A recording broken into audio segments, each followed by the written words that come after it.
হঠাৎ করে মনে হলো জীবন থেকে কি যেন একটা জিনিস হারিয়ে গেল। কেউ হারিয়ে ফেলে সুখ, কেউ প্রিয় মানুষ, কেউ বা আবার ধন সম্পদ, আবার কেউ হারিয়ে ফেলে মনের শান্তি।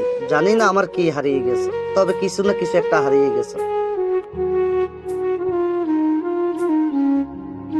মানুষ নিজের কষ্টের চেয়েও অন্যের দেওয়া আঘাতের কষ্টটা বেশি পায়। বিশ্বাসঘাতক, প্রতারণা সবসময় সহজ সরল মানুষগুলোর সাথে বেশি মিশে।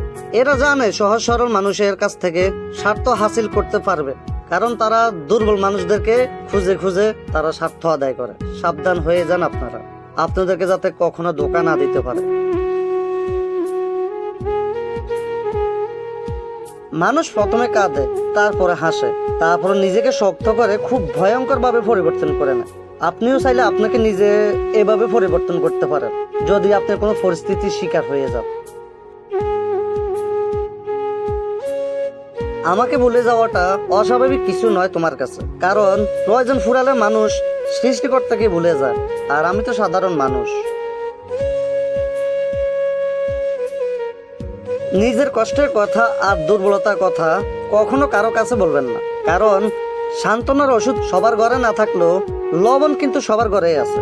কখন কাকে কিভাবে আঘাত করা যায় সেটা সবাই পারে। একজন বিবাহিত নারীকে তার স্বামী ছাড়া অন্য কোনো পুরুষ কখনোই ভালোবাসতে পারে না। আর যদিও ভালোবাসে, তাহলে বুঝে নেবেন হয়তো আপনার টাকাকে ভালোবাসে, নয়তো আপনার দেহকে ভালোবাসে। সাবধান থাকবেন, এইসব মানুষদের কাছ থেকে সাবধানে থাকবেন। আমি কথা তো অন্যের সাথেও বলতে পারি, টাইম তো অন্যের সাথেও কাটাতে পারি, কিন্তু তুমি একটাবারও বুঝলে না। তুমি এত অবহেলা করার পরেও আমি তোমার জন্য কতটা অপেক্ষা থাকি। তুমি যদি একটাবার বুঝতে, তাহলে কখনো অবহেলা করতে না আমাকে। মানুষ নামের প্রাণীগুলো বড়ই অদ্ভুত। আপন হতেও সময় নেয় না, আবার পর হতেও সময় নেয় না। কি আজীব মানুষ! এটাই বাস্তব ভাই, এটাই বাস্তব। চেষ্টা মানুষের ভাগ্য পরিবর্তন করে দেয়, চেষ্টা মানুষের জীবন পরিবর্তন করে দেয়। যাদের কাছ থেকে একবার ফিরে আসছেন, ওদের কাছে আর দ্বিতীয়বার যাওয়াটা ঠিক না। বুঝতে হবে ভাই, আল্লাহর ভান্ডারে কোনো কিছুর অভাব নাই। জীবনে কত মানুষ আসবে যাবে, এটা নিয়ে কখনোই ভেঙে পড়বেন না। জীবন মানিয়ে নিতে শিখো ভাই, জীবন মানিয়ে নিতে শিখো। আপনার জীবন আপনি চাইলে আপনি অনেক সুন্দর করে রাখতে পারবেন। সেই জন্য কি আপনি ভেঙে পড়বেন? ভেঙে পড়া যাবে না ভাই, ভেঙে পড়া যাবে না। এটাই বাস্তব ভাই।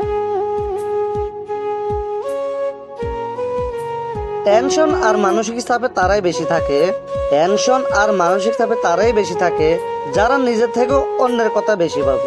এটাই বাস্তব ভাই, এটাই বাস্তব।